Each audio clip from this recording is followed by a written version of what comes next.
Assam Rifles has refuted allegations made in Ukhrul Times article which stated Nscn alleges Indian forces using Myanmar militants for proxy war in Manipur and termed the article as baseless.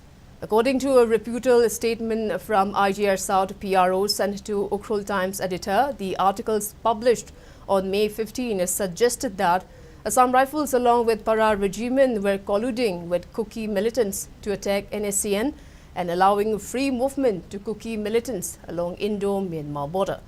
The article also accused Indian security forces of using drones to drop bombs in Myanmar.